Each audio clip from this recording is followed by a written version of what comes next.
지금 한국에서는 부동산 불패 신화가 아직도 뭐 만연해 있잖아요. 근데 일본 같은 경우 보면은 이제 그 고점에서 전에 어떤 분이 나와서 데이터를 보여주시는데 우리가 일본이 폭락이 상당히 오른 상태에서 폭락한 걸로만 이해를 했었는데 그 상승, 그러니까 폭등하기 그러니까 직전의 그 가격보다도 지금 더 떨어져 있는 그런 상황이라고 이야기를 하더라고요. 네네. 하여튼 그러한 것들 때문에 일본 사람들은 집은 거주하는 곳이다. 그리고 집값은 항상 상승한다라는 생각을 하지 않는다. 이런 얘기를 하는데 한국은 아직은 아닌 것 같아요. 우리도 그런 집을 사는 곳이다라는 어떤 마인드가 이렇게 깔릴 만한 그런 환경이 될 것인가. 이게 좀 궁금하거든요. 이게 결국 집값하고 연결되는 거니까. 사실 일본처럼 될 가능성은 저는 좀 낮게 봅니다. 왜냐하면 대한민국, 우리나라의 또 독특한 또 지형적 위치라든가 아니면 인구 구조도 그런 차이가 있고요. 그리고 굉장히 또 역동적인 나라이기 때문에 부동산이 장기적으로 하락한다고 보진 않아요, 저는.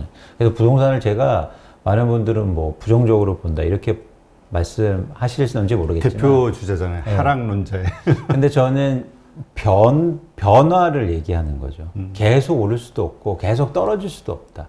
그래서 예전에 이제 떨어질 때도 사자고 그런 이유기도 하고. 그래서 그런 차원에서는 변화의 관점에서 한국의 부동산 시장 그리고 내 집 마련을 하셨으면 좋겠다. 그래서 일본하고 제가 비교해 보고 싶진 않은데요. 그러면서도 우려되는 상황은 사실 두 가지가 있습니다. 하나는 뭐냐면 인구 구조가 되게 유사하게 가고 있다는 거예요. 그러니까 노령화가 되게 빠르게 되고 있고 그런 일단 신호들이 나타나기 시작했는데 지난해 보면 출생자보다 사망자 수가 더 많아지기 시작했어요.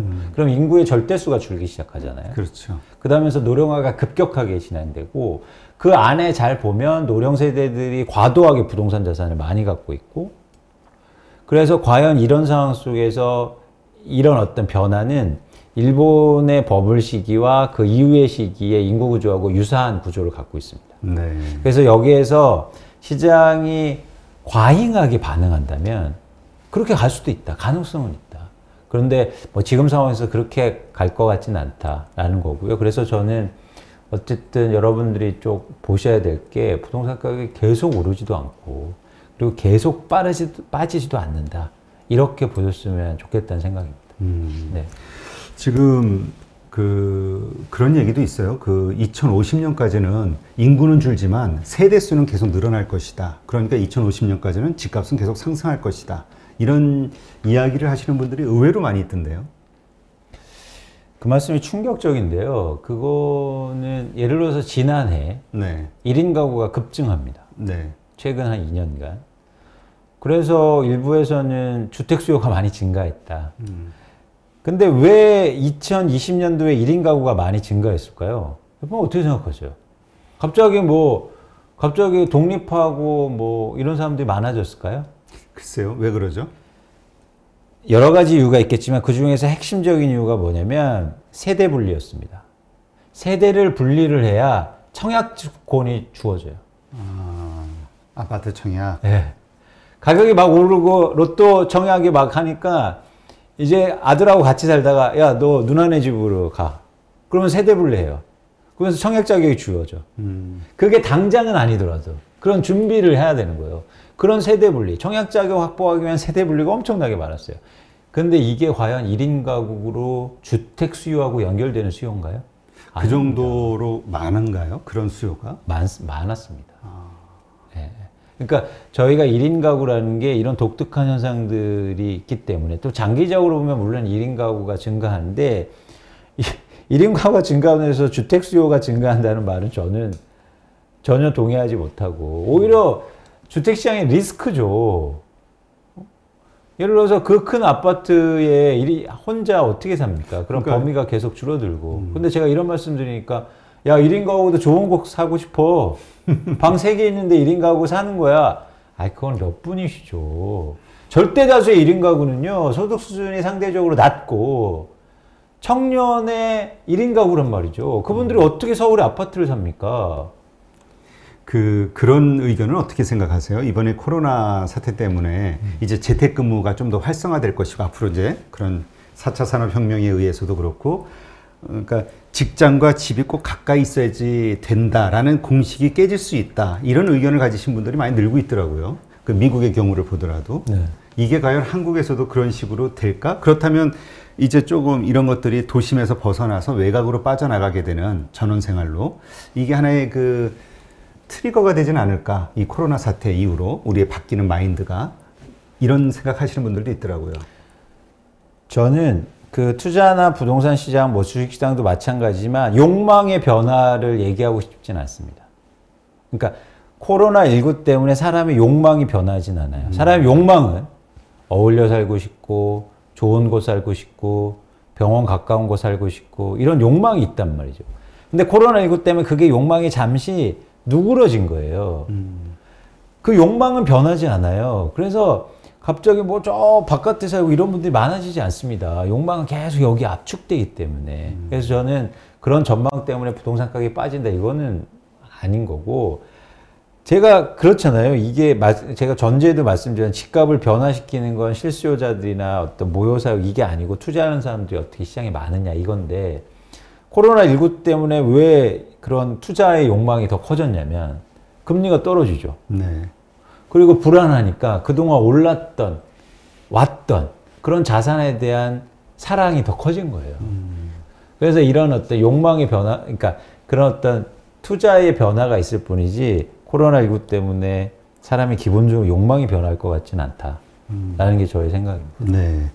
그러면 이제 걱정이 되는 건 아까 말씀하신 그런 데이터들을 혹은 뭐 여러 가지 주변 상황들을 봤을 때 가격이 다시 내려가기 시작하면, 과거에 또 몇 년 전에 그런 하우스 푸원 이런 말이 유행했었잖아요. 되게 힘들어 하시는 분들 많았고, 그리고 또 이 집값 상승, 그 집을 산 분들의 어떤 환경을 보면은 이분들의 소득이 늘어서가 아니라 소득은 오히려 좀 줄었지만 대출하기가 쉬워가지고 집을 샀다는 그런 이야기가 많고, 그러니까 이런 분들이 얼마나 견디기 힘들까? 집값이 떨어지면 힘들죠. 어떻게 버텨야 될까? 그런 분들은 이런 질문이 나오는 거죠.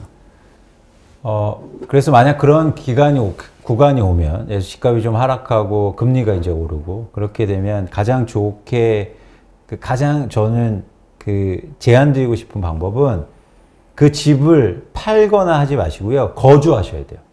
거주.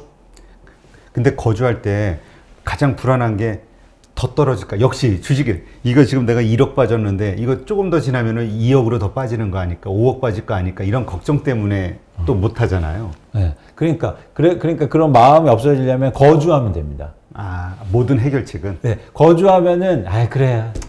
어차피 내가 애들하고 살 건데 살자. 근데 지금 어떤 경우가 많냐면 특히 20, 30대나 내가 살지 않을 집을 사놨어요.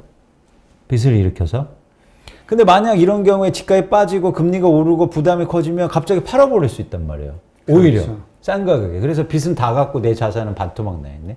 왜냐하면 집값이 떨어진다고 해서 빚을 깎아주진 않잖아요. 그렇죠. 그래서 그런 경우가 많아요. 그래서 하우스푸어가 생긴 거고, 그래서 그 집값이 빠질 때 그런 변동폭이 커진 겁니다. 그래서 만약에 내가 살 집이 아닌데도 집을 사놓으셨다면 만약 그런 현상이 뭐냐면 여기에 무조건 들어가요. 조금 힘드시더라도, 멀더라도. 그러면 그렇게 좀 들어가서 버티다 보면 또 세월이 그럼요. 이렇게 흐르면 다시 원상으로 회복된다. 그럼요. 왜냐하면 다시 오를 수 있습니다. 다시 또 부동산 시장 계속 또 변하기 때문에.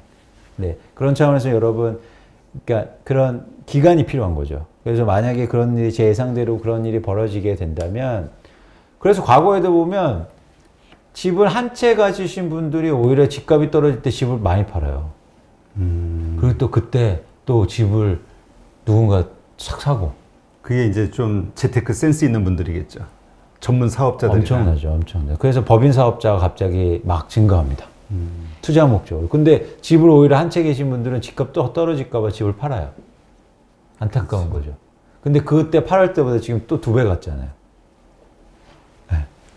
그래, 이게 참, 이 재테크라는 게 타이밍을 맞춘다라는 건 정말 어려운 일인 것 같고. 어렵죠. 그러니까 자기가 정말 실거주용으로만 집을 사고, 그냥 가격 변동 생각하지 않고 그냥 편안하게, 마음 편하게 산다. 이런 생각으로 집을 대해야 되겠네요. 그렇습니다. 그래서 제가 뭐 좀 우스갯소리 보태서 마칠 자신 없으면 일관성을 유지해라. 그러니까 계속 이렇게 사이클이 변하는데 이걸 마칠 자신 없으면 두더지 잡을 때요. 쫓아가서 잡을 자신 없으면 한 놈만 패는 거죠. 그러면은 한 구멍만. 그러면 그게 5개 정도 있으면 25% 확률이 있는 거 아닙니까? 이건 사실 투자할 때도 비슷하거든요. 최근에 보면 주식시장에서 막 화학주 오르고요. 네. 해운주 막 올라요. 지난해 초에는 보지도 않는 주식이었어요. 그렇죠. 근데 그때 막 다른 것들 빅테크 주식도 오를 때 내가 갖고 있는 화학주 안 오른다고 그때 팔아줬으면 지금 어떻습니까? 그렇죠. 저 또 얻어야 되는 이익을 또 놓친 게 되는 거죠. 보험회사, 생명주 이런 거 최근에 50% 올랐거든요. 금리 떨어진다고 해서 다 팔 때도 나도 같이 팔았으면 오래 갖고 있다가 그럼 지금 어떤 기분이 들까요? 그래서 나는 그냥 솔직히 인정하고 나 투자 못해. 그래서 이거 봐 50% 손실 났지. 그냥 갖고 있자. 그러면 다시 또 회복하고 플러스가 났을 거 아닙니까? 그렇죠. 근데 물론 처음에 선택은 잘해야죠. 왜냐하면 주식 같은 경우에 없어질 수 있으니까. 그렇죠. 상장 폐지될 만한 빈약한 회사를 사놓고 장기 투자하면 안 되니까. 네. 그래서 사실은 부동산 투자가 오히려 더 쉬울 수도 있습니다. 상장 폐지는 없어요. 그렇죠. 네.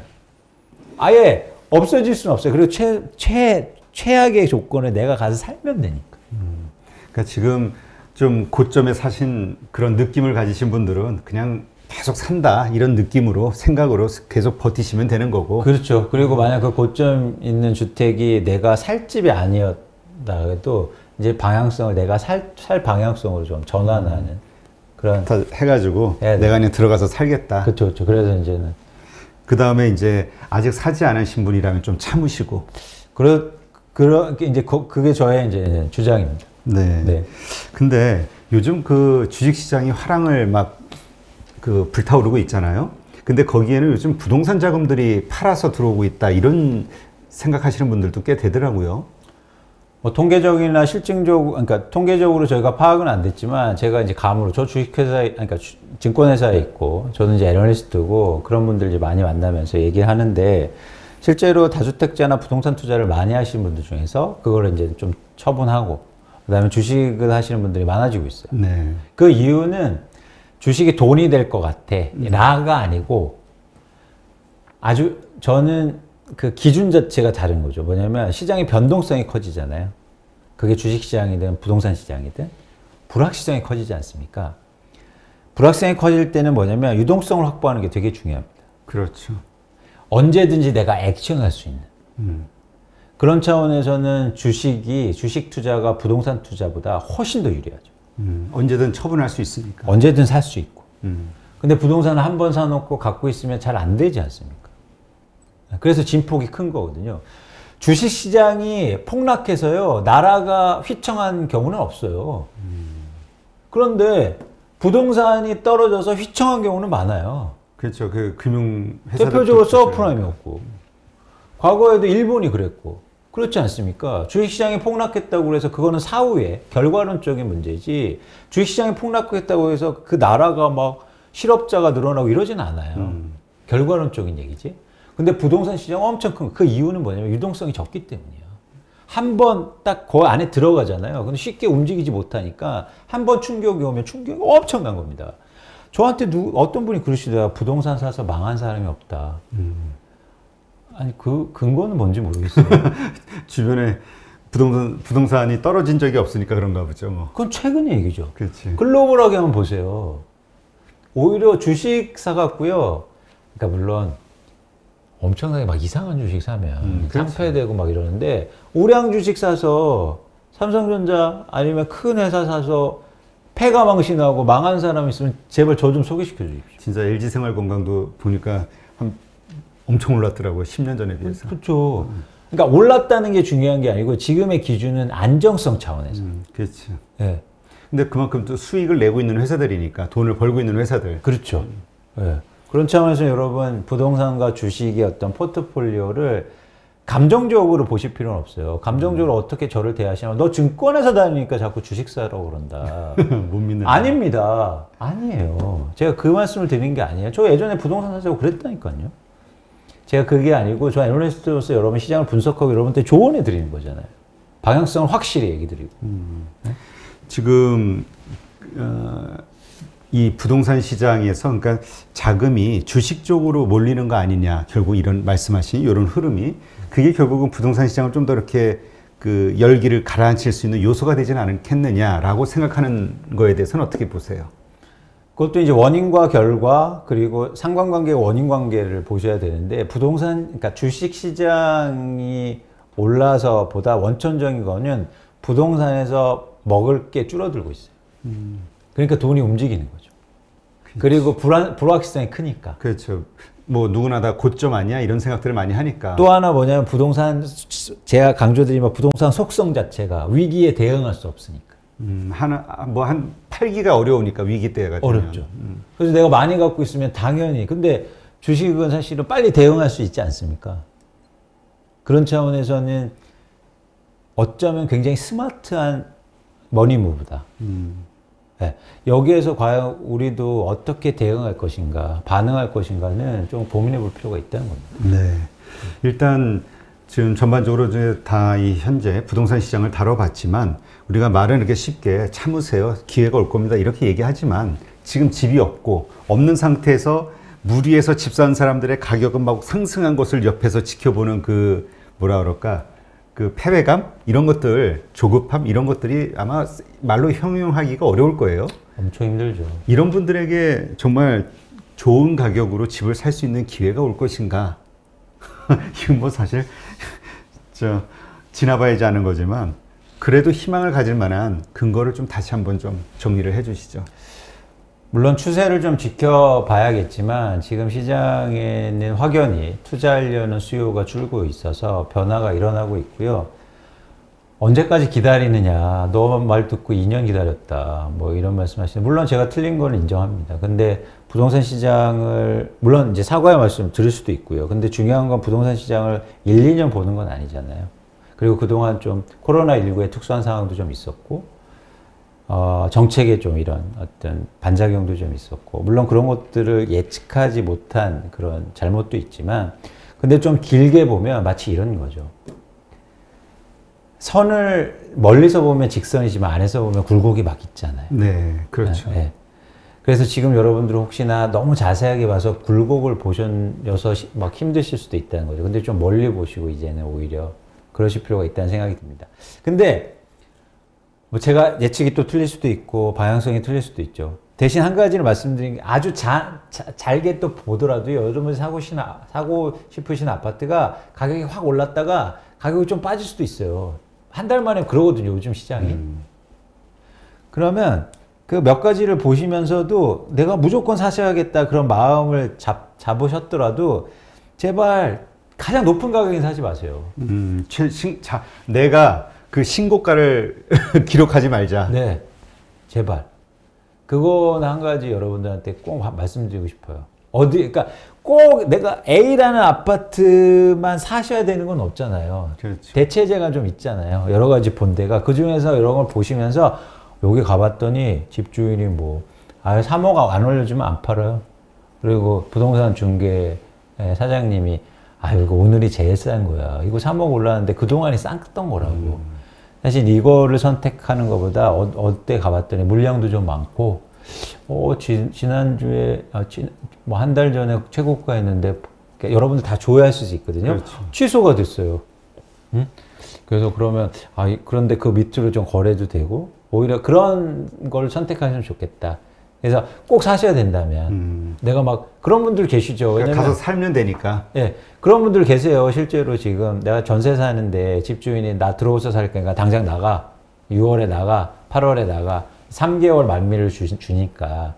그럼 이제 6개월, 8개월 만에 집을 전세 돌아봤더니 전세 가격 2배 올랐고 조금만 보태면 집 사야 됐고 그동안 7년 동안 집값 올랐고 그래서 두 분이 얘기하시다가 부부가 서로 얘기하시다가 집 무조건 사자라고 결정하셨는 거를 제가 어떻게 말씀드릴 수는 없습니다. 근데 그분들이라 할지라도 제가 말씀드리고 싶은 건 그 중에서 고르실 때 이런 것들은 좀 감안해 주시면 좋겠다. 좀 내가 너무 조급한 마음으로 하면 홀딱 넘어가가지고 신고가를 형성할 수 있으니. 그렇죠. 예. 그리고 여러분들 그 정부가 계속 공급한다는 계획을 발표하잖아요. 언젠가 시간은 오래 걸려 할 겁니다. 근데 지금 무주택자분들은 어쨌든 기회가 있으신 거거든요. 그리고 최근에 되게 재미있는 현상은 무주택자들이 집을 많이 사서 앞으로 경쟁률이 오히려 떨어질 수 있어요. 청약 경쟁률 같은 게. 이거 청약 그 점수 나오기가 너무 어려워가지고. 네. 근데 지금은 그렇지만 향후는 이제 공급이 많아지면. 그렇죠. 그래서 그런 기회도 여러분 갖고 계시다는 걸 무주택자분들이 좀 생각했으면 좋겠다. 라는 생각을 합니다. 네. 하여튼 지금 너무 현상에 쫓기지 마시고 조금만 더 이렇게 몇 년 후를 좀 내다보시고 마음의 여유를 가지시고 현명한 결정을 하셔야 될 때가 아닌가 그런 생각이 드네요. 그렇습니다. 네. 하여튼 데이터는 그렇게 그 우호적이지만은 않다 상승 쪽으로. 그렇습니다. 네, 그것만 인정하시고. 네. 네. 여러분들이 그 객관적인 지표의 해석은 달라질 수 있는데요. 객관적인 지표가 나타내는 현상들은 좀 보실 필요가 있어요. 왜냐하면 인생에서 집을 살고 부동산은 굉장히 중요한 의사선택이잖아요. 그래서 여러분들이 고민하시는 것만큼 결과도 달려 있으니까 좀 그런 부분에 대해서 고민을 많이 하셨으면 좋겠습니다. 네, 알겠습니다.